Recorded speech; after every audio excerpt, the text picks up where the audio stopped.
Welcome to the Inner Essence, a space of mindfulness, spiritual awakening, and reconnecting with your true self. Breath, be present, and begin your journey with it. Have you noticed that even when you try your hardest to change, new habits, new routines, new goals, everything somehow slides back to the same familiar pattern? It's as if life keeps replaying itself under a different disguise. You push harder, you organize, you visualize, and still the outcome loops. The strangest part, it happens most when you're doing everything right. But what if the real problem isn't in what you're doing, but in who is watching what you do? There's a silent, measurable force, the observer within you, quietly shaping every result without lifting a finger. You wake up determined. Today, you'll finally change that pattern. Eat differently, react differently, think differently. You've made the list, visualized the outcome, promised yourself this time will be different. But by noon, the same impulses pull you back, quietly, almost invisibly. It's as if the part of you that decides and the part of you that acts don't live in the same house. This is where the fatal mistake begins. We believe that change comes from force, from doing more, pushing harder, controlling thoughts, managing emotions. We build our lives around effort, as though the universe responds only to movement. Yet what if most of our actions are just reactions wearing the mask of free will? There's a strange tension in the human mind. The more we try to control ourselves, the more resistance we create. The act of trying implies a separation, a belief that there's a you who must fix you. It sounds noble, but it quietly builds a war inside your own perception. And every war drains energy from the one place that truly changes everything: awareness. Think about how you learned to drive. At first, every movement demanded effort. You watched the road, your hands, the mirrors, your feet, but over time the actions became automatic. Your brain built a network of responses so efficient that you could drive home and barely remember how you got there. This is the gift and the trap of the mind: efficiency without awareness. So when you decide, I'll be calmer, or I'll stop procrastinating, you're trying to use one layer of programming to rewrite another, and the deeper layer always wins. You're commanding the surface of the ocean while the currents below keep their own direction. That's why no matter how many affirmations you say or goals you write, something stronger keeps pulling you toward the familiar. The true mistake isn't the lack of discipline, it's the confusion between doing and seeing. Action without awareness is like painting in the dark. You're busy, you're moving, but you have no idea what you're actually creating. Here's the paradox. When you stop forcing action and start noticing what's already acting through you, a different kind of intelligence begins to emerge. You see that your anger doesn't appear out of nowhere. You notice that your procrastination is not laziness, but fear of imperfection. You observe that your need to control is really a form of insecurity, disguised as responsibility. These recognitions, simple, silent, are not passive. They are neurochemical shifts, microscopic awakenings that rewire behavior from the inside out. But most people never reach that level of clarity because they're trapped in the loop of self-improvement. They keep doing awareness instead of being aware. They meditate to become calm, journal to find answers, breathe to get rid of anxiety, always trying to get somewhere else. Yet awareness doesn't work that way. It doesn't seek an outcome. It simply sees. There's a quiet moment, right before any reaction, where your mind is still open. That's where awareness lives, but it's so brief that only a trained observer catches it, the flicker between stimulus and response. The moment you learn to stand there, to watch instead of act, your entire pattern begins to dissolve. Still, it feels dangerous. Doing nothing feels irresponsible. The ego hates stillness because it measures value through movement. It whispers, if I don't act, I'll lose control.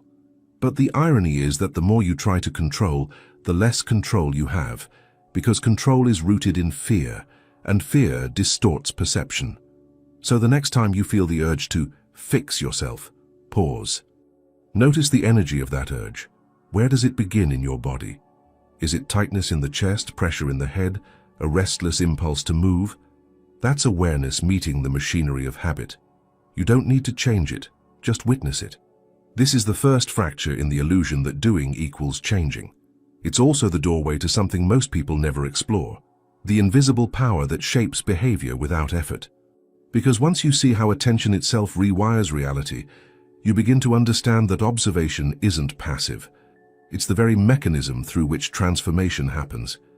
And that's where we turn next, to the invisible power that operates beneath every thought, every choice, every moment you notice instead of react. The hidden scientist within you, quietly rewriting your life each time you observe. Imagine you're sitting in a cafe, lost in thought, watching people pass by. Someone laughs, a spoon falls, a barista wipes a counter. To anyone else, it's a normal scene, but inside your brain, something astonishing is happening. Every flicker of attention you give to that laughter, that sound, that gesture, is literally reshaping the structure of your neural pathways. Observation is not neutral, it's biological sculpting. Neuroscience has shown this again and again. What you pay attention to grows stronger. When a certain pattern of neurons fires together repeatedly, they wire together. This is Hebb's law, one of the simplest yet most profound discoveries in brain science. Neurons that fire together, wire together. But the inverse is also true. What you stop observing begins to fade, to lose definition, to dissolve from the active map of your brain. This means attention is not just awareness, it's construction. Every time you observe a thought, a feeling, a behavior, you're feeding energy into it. You're reinforcing that neural circuit, making it easier for your mind and body to repeat the same response tomorrow. The act of observation is like sunlight on a seed. Whatever you shine it on grows. So let's bring this down from theory to experience. Suppose you're anxious about an upcoming conversation.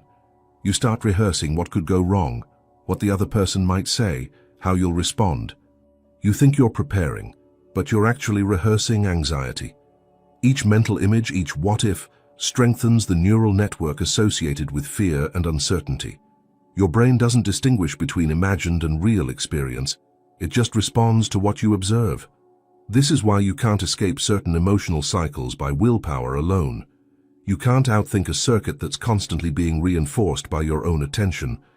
The harder you try to not feel anxious, the more you're observing anxiety, and the more deeply that pattern takes root. It's not self-sabotage, it's neuroplasticity at work. But here's where the invisible power begins to reveal itself. When you shift observation from identification to witnessing, everything changes. Instead of being inside the anxiety, you begin to watch it. You notice its rhythm, how it rises, peaks, fades. You name it without judgment. You realize it's not you feeling anxious, it's your nervous system producing a familiar pattern. And in that moment of awareness, the circuit starts to weaken. Functional MRI studies show that when people mindfully observe their emotions rather than react to them, the prefrontal cortex, the seat of conscious regulation, lights up, while the amygdala, the brain's alarm center, quiets down. Observation, not suppression, creates balance. It's as if the observer steps in and rewires the orchestra, gently retuning the instruments. You can test this in real time. The next time you feel a wave of irritation or restlessness, don't rush to fix it. Just name it. This is irritation. Feel where it lives. Maybe the shoulders tighten, the jaw hardens, the breath shortens. Hold your attention there without trying to change it. Within seconds, something subtle happens. The feeling begins to shift on its own. The system recognizes it's being watched, and the physiology reorganizes. Observation introduces coherence where there was noise. This coherence is measurable. Heart rate variability, brainwave synchronization, even hormonal balance can change when the observer becomes steady. The mechanism is still being studied, but the direction is clear. Conscious attention organizes chaotic systems. The observer doesn't just see, it stabilizes. That's the invisible power most people never use. They live inside their thoughts, unaware that attention itself is the architect of those thoughts. But once you start noticing what you notice, you begin to reclaim authorship of your own mind. You see how self-image, behavior, and perception are not static traits but living patterns responding to observation. So when you catch yourself saying, "That's just how I am," realize that what you're really saying is, "That's what I keep observing." You're describing a habit of attention, not a fixed identity. And that distinction between who observes and what is observed is the line between being trapped by your programming and transforming it. Knowing this already changes your level of control. Because once you understand that observation is the foundation of neuroplasticity, you no longer chase transformation. You allow it. You stop asking, "How do I change my life?" and start asking, "What am I actually feeding with my attention right now?" And this realization leads to a deeper paradox, one that will turn everything you believe about consciousness upside down. If so much of life is shaped by what we observe, what happens when observation itself becomes automatic? When awareness turns into routine? That's where the next secret begins to unfold. Inside the strange paradox of automatic consciousness. You've probably had this experience. You're driving home and suddenly you realize you don't remember the last 10 minutes of the trip. You stopped at the lights, took the right turns, stayed in your lane, all flawlessly, yet your mind was somewhere else entirely. You were thinking about a conversation, a deadline, a memory, and still the car moved. The body acted perfectly without you. This is automatic consciousness, the paradoxical state where awareness continues to operate beneath awareness itself. It's not unconsciousness, not exactly. It's a system that has learned your patterns so well that it no longer needs your active participation. It's your mind's efficiency mode, built through repetition and reinforced through observation, whether intentional or not. Research suggests that around 95% of what we do, feel, and decide happens beneath conscious awareness. Every morning routine, emotional reaction, and habitual thought is a script that has already been rehearsed thousands of times. We like to believe we are choosing in real time, but in truth, most of our choices are echoes of previous choices, pre-recorded decisions replayed automatically by a deeply conditioned network of neural shortcuts. This is not a flaw in the system, it's a brilliant design. The brain saves energy by delegating repeated tasks to the subconscious, freeing up resources for new challenges. The problem arises when the same mechanism that drives a car or brushes teeth also drives our emotional lives. We end up reliving old stories, defending outdated beliefs, and reacting to present situations with ancient responses. We call it personality, but much of what we call who I am is simply what has been automated. Here's where the paradox deepens. Consciousness builds the automatic, and then the automatic hides consciousness. What begins as a creative act of awareness becomes a mechanical loop that runs on its own. You once chose to react with anger, to protect yourself from pain. You once decided to work late because you equated productivity with worth. But after enough repetitions, those decisions became reflexes, no longer chosen, just executed. The observer fell asleep while the machine kept running. And so you might wake up one day realizing that your life is full of efficient patterns that no longer serve you. You react before thinking, apologize before meaning, promise before understanding why. It's as if your nervous system is living your life faster than your awareness can catch up. That's the paradox of automatic consciousness. You're awake, but you're not aware. You can feel this paradox physically. The body moves, but the inner witness lags behind. You respond to an email with irritation, and only afterward do you notice the tension in your jaw. You finish a meal and realize you barely tasted it. You check your phone, not because you want to, but because something invisible inside you decided before you could intervene. There's a faint echo of helplessness in those moments, the sense that life is being lived through you, rather than by you. Yet, this paradox contains a hidden opportunity. Because if awareness can fall asleep inside automation, it can also wake up inside it. The same mechanism that traps you can liberate you. The key lies in noticing the automatic, not judging, not trying to stop it, but catching it in the act. That small act of recognition interrupts the loop. For a fraction of a second, the machinery pauses and the observer reappears. Imagine watching yourself reach for your phone automatically. In that moment of noticing, the habit has been illuminated. You haven't changed it yet, but you've seen it. And seeing it begins to rewrite the pattern. The neural circuit loses its invisibility. It becomes conscious again. Awareness reclaims territory from automation. This is what mindfulness really means at its core, not the soft escape of calm breathing, but the fierce clarity of catching the unseen mechanics of your own mind. You become both actor and audience, both the system and its witness. And the more you practice observing automation, the more your awareness begins to infiltrate it. The autopilot doesn't disappear, but it starts to cooperate with consciousness instead of replacing it. There's something humbling about realizing how much of life runs without our permission. But there's also power in it. Because the moment you see that 95% of your experience is programmable, you begin to wonder, if so much of me is automated, what happens when I stop trying to change the machine and start simply observing it? That question opens a doorway into the next revelation, one that overturns our entire idea of effort and transformation. What if you don't actually need to fight your habits at all? What if the real change happens precisely when you stop trying to change? You've spent your whole life believing that change demands effort, that progress is the sum of discipline, structure, and persistence, that if you want to become someone new, you must wrestle the old self into submission. But what if that equation is wrong? What if the force you've been using to transform yourself is the very thing keeping you stuck? Here's the paradox no one tells you. The harder you try to change, the deeper the old pattern digs in. It's not a failure of willpower. It's physics of the mind. Every act of force creates equal resistance. When you push against what you are, the system pushes back, not out of malice, but out of self-preservation. Your psyche was built to maintain coherence. It doesn't care whether your pattern makes you happy, it only cares that it stays consistent. That's why diets rebound, resolutions fade, and habits relapse. The unconscious mind treats every radical act of self-improvement as a threat to its identity map.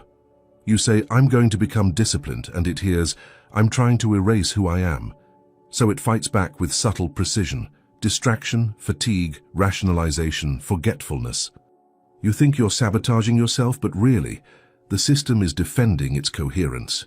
So here's the expectation break. You don't need to try to change. You only need to observe what's already happening. That sentence might sound like heresy in a culture addicted to action. We've built entire industries on the belief that effort equals evolution, self-help, productivity, motivation, discipline. But the deepest transformations happen not through exertion, but through awareness. Observation is the fulcrum of all change because it reveals the hidden structure of your inner machinery. You cannot fight what you don't see, but once you see it, the fight becomes unnecessary. Imagine you're standing in front of a mirror, trying to fix your reflection. You press on the glass, you adjust your stance, you strain your body, yet the image remains the same. Eventually, you realize the only way to change the reflection is to change yourself, not the mirror. Awareness is that realization. The mirror never needed fixing, it only needed noticing. When you begin to observe your thoughts, behaviors, and reactions without trying to correct them, something subtle but radical occurs. The system that was once mechanical starts to reorganize. The simple act of sustained attention exposes inconsistencies in your automatic patterns, and those inconsistencies weaken the old network. You're not breaking habits, they're unraveling under the light of awareness. Take a simple example. You catch yourself checking your phone every few minutes. Normally you'd scold yourself, "I need more focus," and try to resist. But what if you just watch the impulse? You feel the hand moving toward the phone. You notice the anticipation in the chest, the flicker of restlessness in the mind. No judgment, no suppression, just seeing. Within seconds, something changes. The impulse loses its authority. You've reclaimed the one space where transformation actually happens, the gap between awareness and action. The world teaches us that doing creates results, but in consciousness, seeing is doing. The moment you witness your own pattern clearly, you've already altered it. Because pure observation and repetition cannot coexist for long. One is awareness, the other is automation, and they occupy the same energy field in opposite ways. Awareness dissolves what cannot survive the light of attention. This is not passive. It's not doing nothing. It's the most active act in the universe. The act of seeing reality without interference. It's not about ignoring change or surrendering responsibility. It's about understanding that your deepest shifts come from precision, not force. Just as a scientist observes an experiment to gather truth before acting, you begin to treat your mind as a living laboratory. You stop being the frantic participant and become the quiet researcher.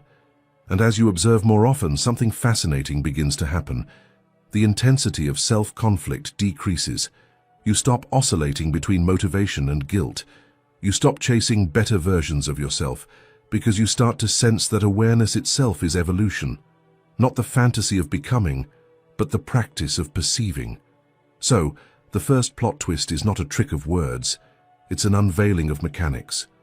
Less effort equals more change, because the deeper truth is that what transforms you isn't the movement of your will, but the stillness of your perception. Of course, this stillness carries its own danger, a trap most people don't see coming.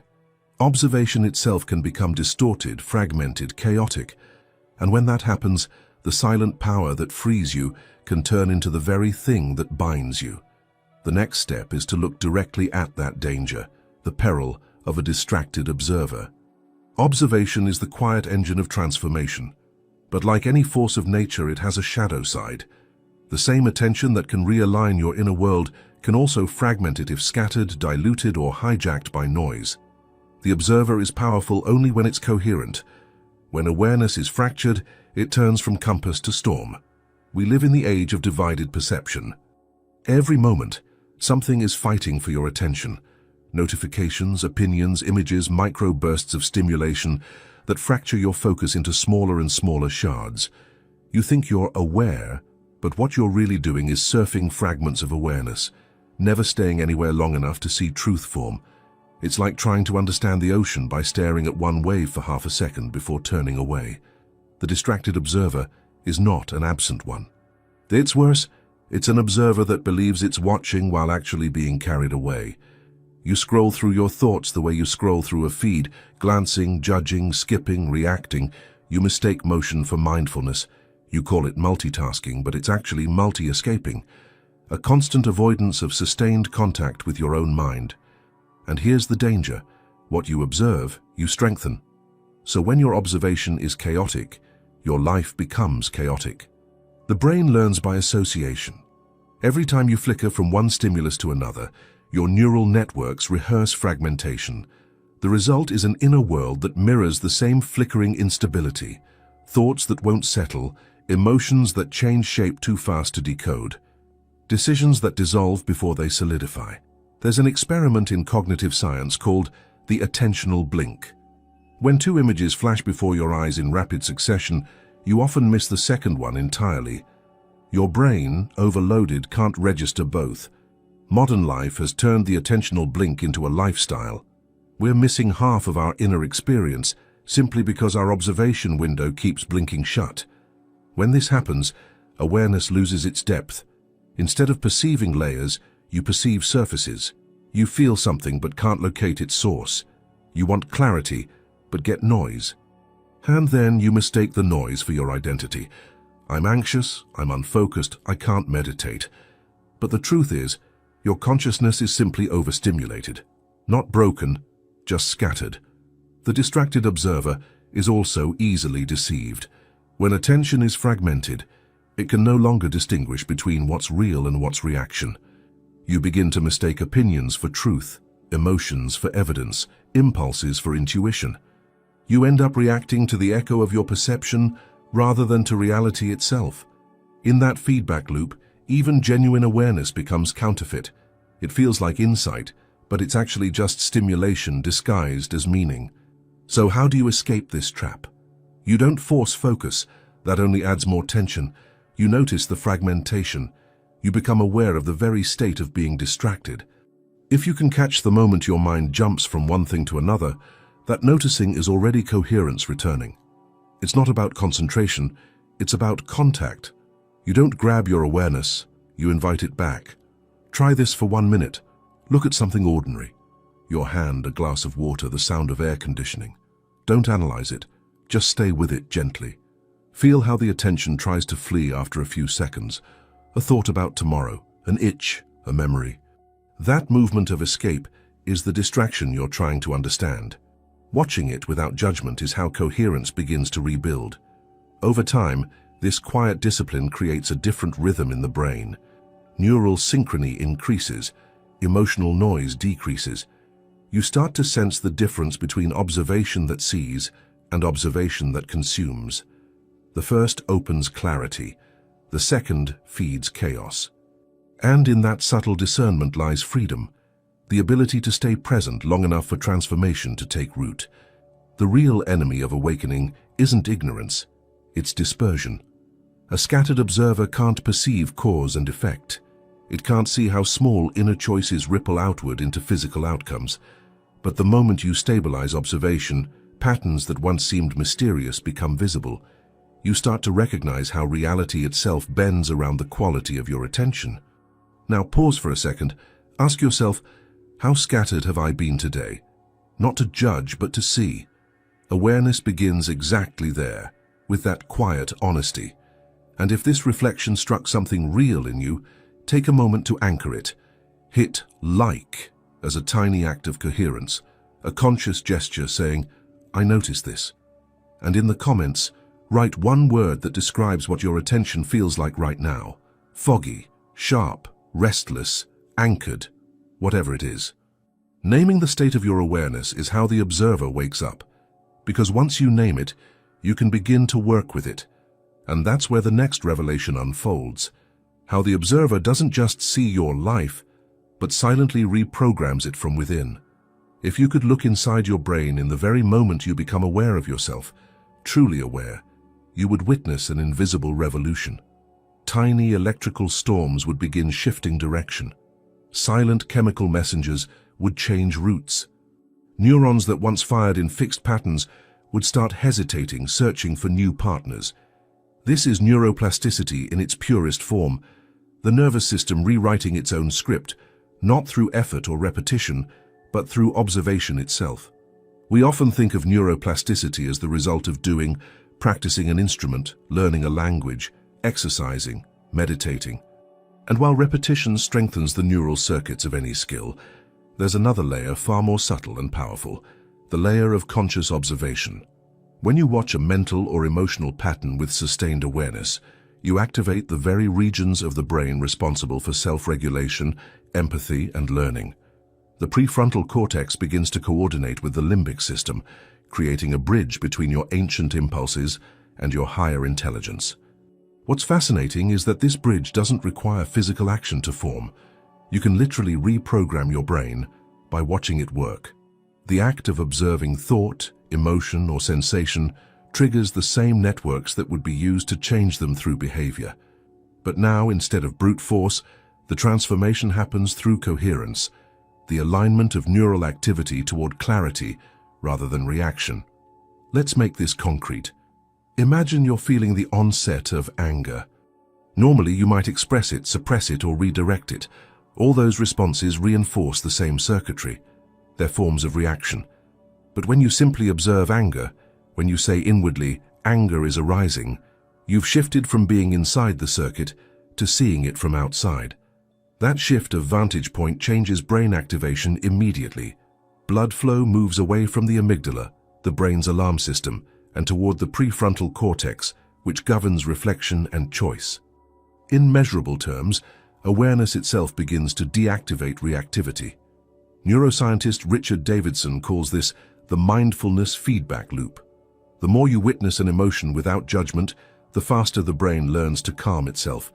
You're training it not by suppression or indulgence, but by showing it that another mode of operation is possible, one that doesn't rely on fight or flight.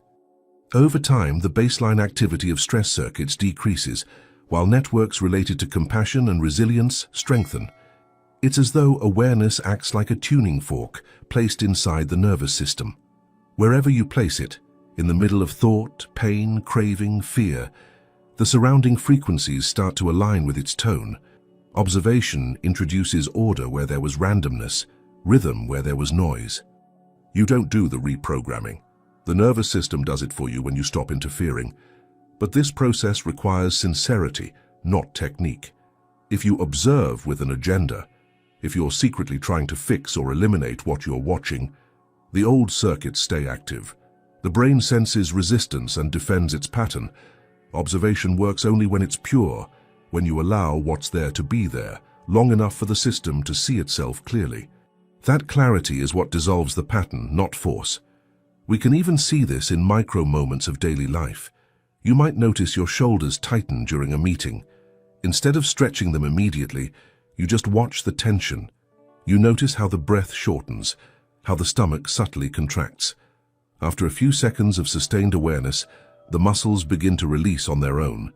What happened physiologically is this: observation reduced sympathetic arousal, the stress response, and activated the parasympathetic system, which governs rest and restoration. No external action was required. It's humbling to realize how much of your life is shaped by processes you can't see, and yet can influence, simply by watching. This is the biological foundation of consciousness, the mind's ability to modulate its own machinery through attention. When the observer turns inward, the observed begins to change. And the beauty of it is that you don't need to understand the change. The nervous system does the work in silence. This principle explains why deep personal shifts often feel effortless once awareness is strong enough. You might spend years trying to change a behavior, and then one day, after a moment of clear observation, it simply drops away. Not because you conquered it, but because your brain restructured around a higher coherence. The old pattern couldn't find support in a mind that sees too clearly. So the observer doesn't reprogram by effort, it reprograms by revelation. Every time you hold awareness steady, neurons recalibrate, circuits of avoidance weaken, circuits of presence strengthen. You're literally sculpting a new nervous system, one that prefers truth over habit, attention over reaction. And as this process deepens, another mystery begins to unfold. Science can explain the mechanics of neuroplasticity, but there's a dimension even subtler, a domain where observation seems to influence not just your brain, but the very reality around you. It's here that the question shifts from how does awareness rewire the mind to how does awareness itself alter the field of experience? That's where the quantum observer enters the scene. There's a point where the language of neuroscience begins to blur into something more mysterious, where the act of observation doesn't just reshape your mind, but appears to influence the very behavior of matter itself.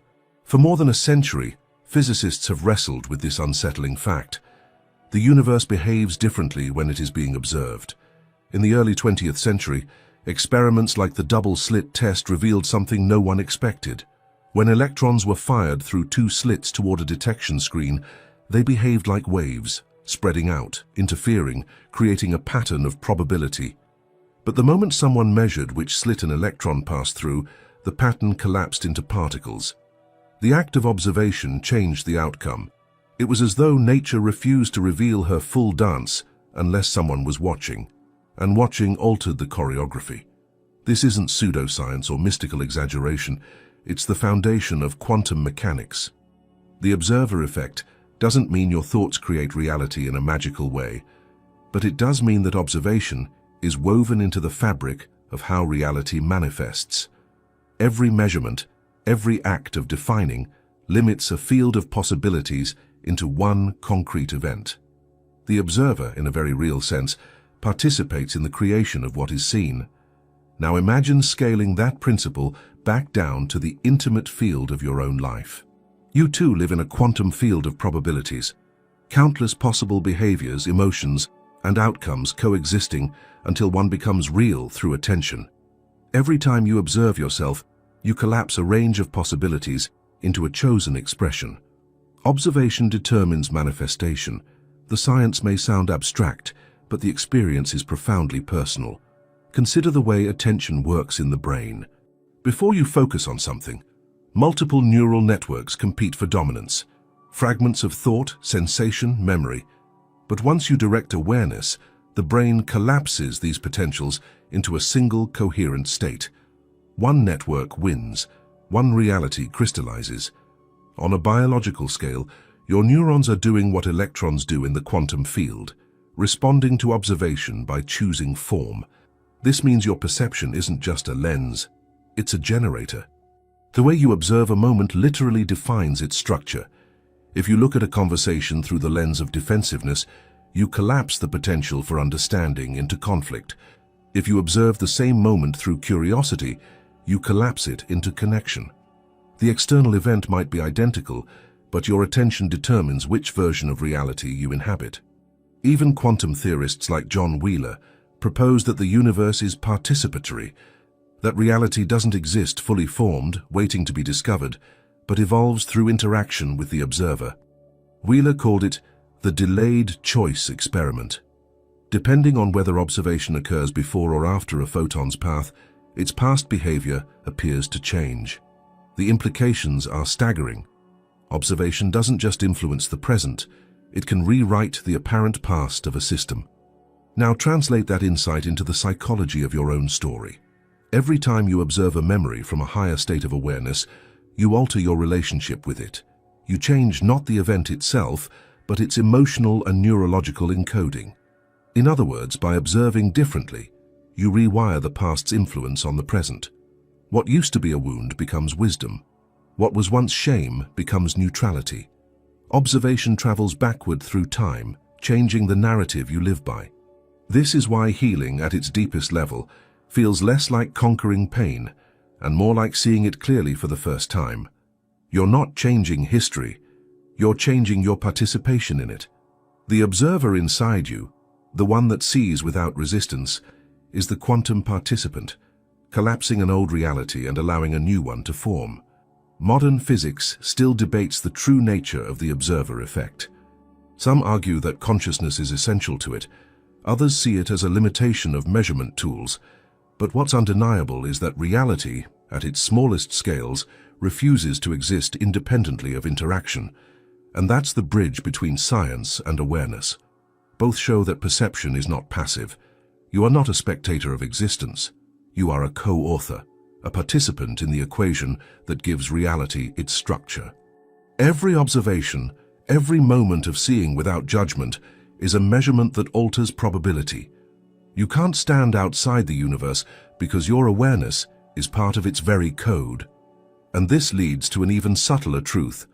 If you're constantly observing yourself without realizing it, through assumptions, self-definitions, and unconscious narratives, then those silent observations are shaping the world you walk through. Which raises the next, more challenging question.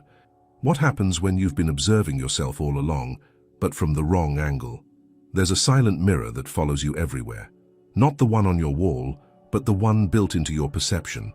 It reflects your self-concept back at you moment by moment, shaping how the world responds to you. The strange part is, you rarely see this mirror directly.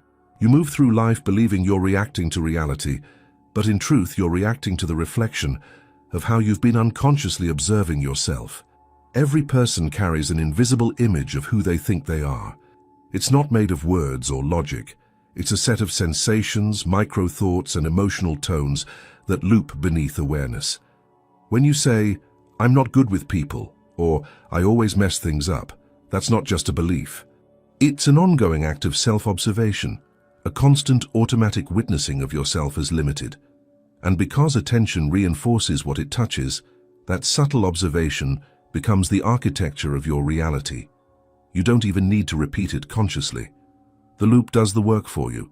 Each time you enter a situation, your nervous system checks its reference image. Who am I in this scenario? And reality bends around that answer. If the inner observer sees you as anxious, your body prepares to feel anxious. Your tone shifts, your muscles tighten, your perception narrows. The outer world then mirrors that state back, confirming what the inner observer already decided. And you call it proof.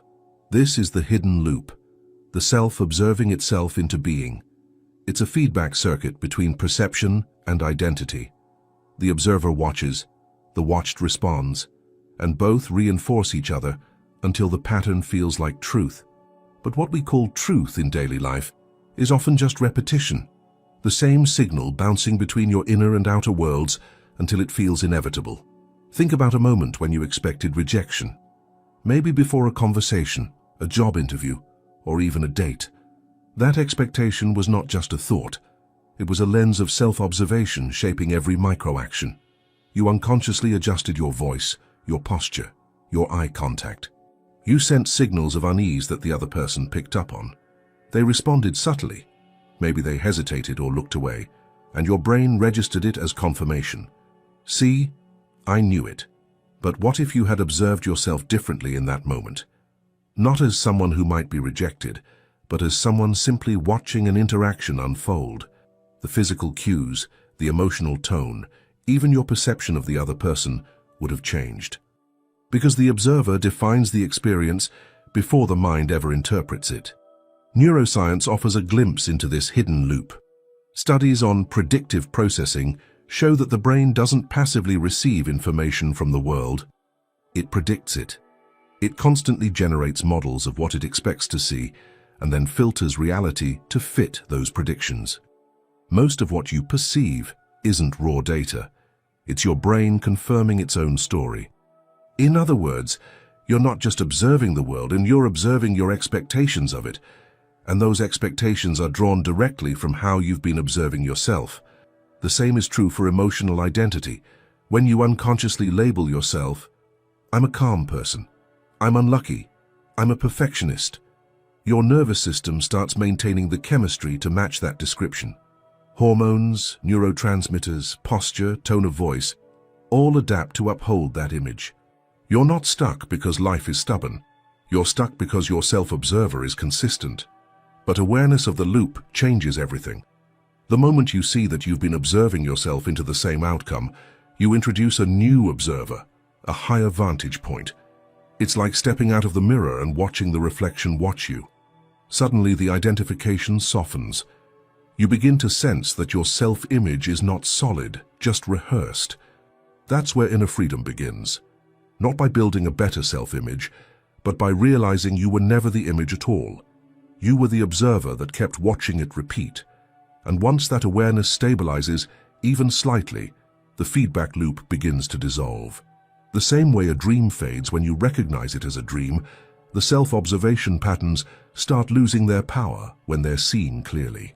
Still, this process is delicate. You can't destroy the loop by fighting it.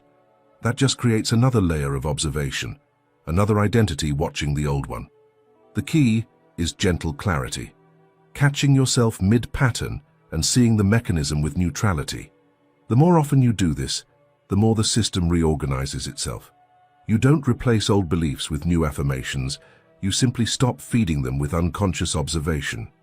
And as the hidden loop loosens its grip, something unexpected happens. The boundary between you and life begins to thin. You start noticing that what's transforming isn't just your inner perception. It's the entire field of experience that reflects it. The world stops looking like a mirror of your conditioning and begins to feel like a living dialogue with your awareness. That's the threshold we're approaching now. The silent alignment that emerges when the observer and the observed are no longer in conflict, when attention becomes so clear that reality itself starts to synchronize with it. There's a moment in the evolution of awareness when something subtle yet irreversible begins to happen. The observer stops chasing its own tail. The effort to fix, to analyze, to redefine dissolves, and what remains is a quiet alignment, not between two separate parts of you, but between seeing and being. The inner commentary fades, and observation ceases to be a mental act. It becomes an atmosphere. This is the silent alignment, the moment when awareness and life begin to move as one continuum. You're still acting, speaking, choosing, but the quality of those movements changes. They stop coming from reaction and begin to arise from coherence. The loop that once made you observe yourself through distortion starts to close, not by intervention, but by exhaustion. The mind simply runs out of fuel for fragmentation. At first, this shift can feel almost imperceptible. You might not even realize it's happening. There's just a growing sense of space around everything, around thoughts, around emotions, even around decisions. Situations that once triggered you seem slower now, easier to see.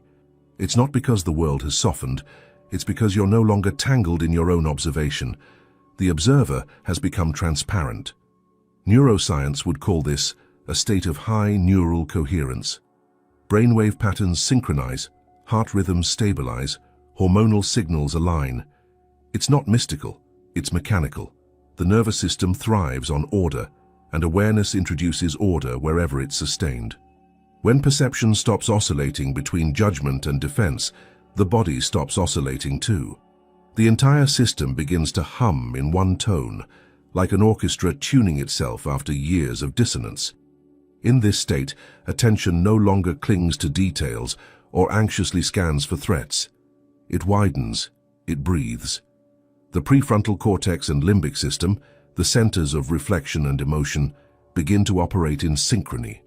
The mind stops treating the body as an instrument to control, and the body stops treating the mind as an intruder. There's a soft collaboration between cognition and sensation, a unity that feels both ancient and newly born. You start to notice this in small ways. Conversations flow without premeditation. You respond, but not from habit, from presence. The need to prove, to defend, to outperform begins to fade. Even silence feels full. Observation has matured beyond analysis. It's now participation without distortion. You're not outside life watching it, you're within it, aware of it, yet unentangled. This alignment isn't something you do, it's what naturally emerges when resistance ends. The mind's filters, the assumptions, the self-images, the judgments, have been seen through enough times that they no longer hold authority. They might still appear, but they dissolve on contact with awareness. The system learns. Observation doesn't need commentary. The beauty of this stage is its ordinariness. It's not ecstatic or dramatic. It's quiet, steady, measurable in the way your shoulders rest, in the rhythm of your breath, in the quality of your sleep. It's the point where your nervous system trusts you again. You've stopped bombarding it with self-conflict, and in return, it opens to a deeper intelligence. This intelligence isn't strategic, it's responsive. It doesn't plan the next moment, it meets it. In psychological terms, this is integration, when your conscious and unconscious processes stop competing. But in lived experience, it feels more like remembering how to move in harmony with something that was never lost.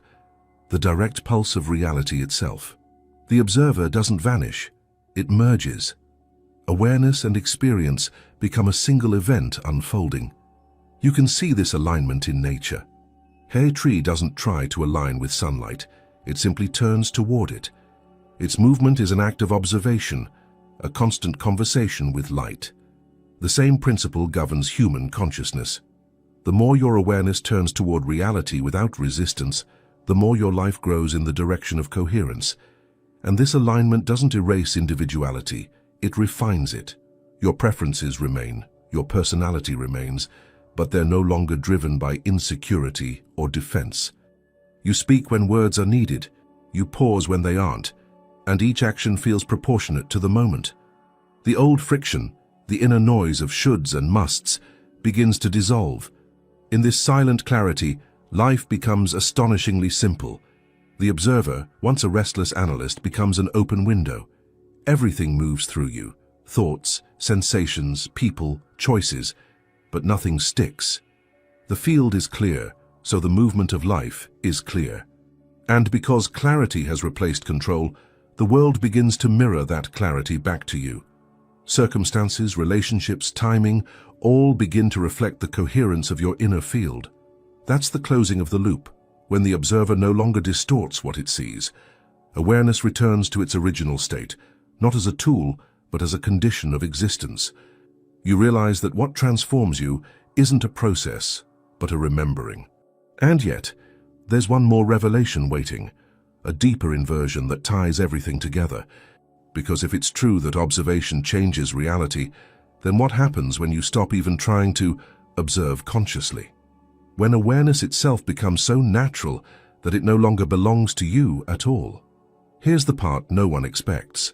After all the effort to awaken the observer, after all the insight about awareness and attention, the final realization arrives like a quiet shock. There is no separate observer at all. The one who's been trying to observe, refine, improve, or even stay present dissolves in its own seeing. What's left isn't someone being aware, it's awareness itself, free from identity. This is the inversion point, the moment the mind stops pretending to be the one controlling awareness and recognizes that it was never in charge. For most of your life, You've lived as if there's a you watching your experience, the watcher and the watched, the thinker and the thought. But when observation matures enough, the boundary between those two collapses. The watcher is revealed to be part of the watched. The mind that tried to observe its patterns is itself a pattern being observed by something far deeper, something that doesn't have a name, a face, or a narrative. At first, this realization can feel disorienting, even unsettling. The ego resists it because it means the end of ownership. The part of you that worked so hard to do awareness right suddenly realizes it was a character in the play all along. You don't lose consciousness. You lose the illusion that consciousness belonged to you. What remains is a vast stillness that doesn't observe from above but from within. The plot twist isn't that awareness changes your life, it's that you never were the one changing it. Awareness has always been operating, silently adjusting, recalibrating, orchestrating experiences to bring you to this recognition. Every attempt to observe better was a step toward exhaustion, until the effort broke under its own weight and revealed what was always true. You don't have awareness, you are awareness. In that instant, the entire model of self-improvement collapses. You no longer stand outside yourself trying to fix the machinery of your mind. You realize there was never a machine to fix, just movement, sensation, thought, arising and dissolving in the same field of consciousness. The observer was never behind the eyes. It was the light shining through them. Neuroscientifically, something remarkable corresponds to this. When people experience what's often described as selfless awareness, the default mode network, the cluster of brain regions that generates our sense of I, me, mine, shows reduced activity. Yet perception remains sharp, sometimes sharper. The brain's usual commentary quiets, but awareness doesn't vanish. It expands beyond the personal story. This isn't mysticism, it's physiology, confirming what consciousness pioneers have said for centuries. When the narrative self drops, awareness doesn't die. It awakens fully. And the consequences are profoundly practical. Once you see that the observer is not an entity, but a function of life itself, you stop arguing with reality. Resistance loses its foundation. You still make choices, but they no longer carry the weight of identity. You still feel emotions, but they pass through without dragging you into their gravity. Life continues, but the sense of a separate me managing it begins to dissolve. What's left is participation without possession, doing without doer, seeing without seer. From this perspective, change happens not because you decide to change, but because reality can finally flow unobstructed. The old circuits, beliefs, and reactions continue to appear, but there's no one left to defend or maintain them. They fade naturally, like ripples on water returning to stillness once the wind stops. And this is where the deeper intelligence of observation becomes obvious. Every stage, the confusion, the distraction, the effort, the letting go, was part of a larger choreography leading here. Awareness used the illusion of separation to guide itself back into unity. It built the ego so it could watch it dissolve. It created the sense of a seeker so that seeking could burn itself out and leave only seeing. It's the most elegant paradox imaginable. The observer changes your life not because it does anything, but because in its pure form it's indistinguishable from life itself. The act of observing and the act of being are one and the same movement. And yet, even this understanding is not the end. The mind still wants to ask, if there's no observer, then who lives this life? Who decides, who feels, who moves? The next realization waits in that question, a deeper recognition that the entire field of reality, inner and outer, personal and cosmic, is a single act of observation unfolding through every form. It's not that awareness belongs to you, but that you belong to awareness. Which brings us to the final turn of this exploration, the answer to the question that started it all. If the observer changes your life without doing anything, what does living look like once you've stopped trying to control it? In the end, everything you've been trying to change was never separate from the one who observed it. Awareness was never a tool. It was the field holding every thought, every effort, every silence. When you stop forcing transformation and simply see, life begins to self-correct. The mind relaxes, the body listens, and reality aligns without struggle. True change is quiet because it doesn't come from doing. It comes from remembering what has always been aware beneath it all. If you reached this point, Write "I'm fully aware" in the comments so I'll know you stayed until the end. And if this message resonated with you, watch one of the videos appearing on your screen right now. Each one dives deeper into this same current of awareness, the place where life begins to transform on its own.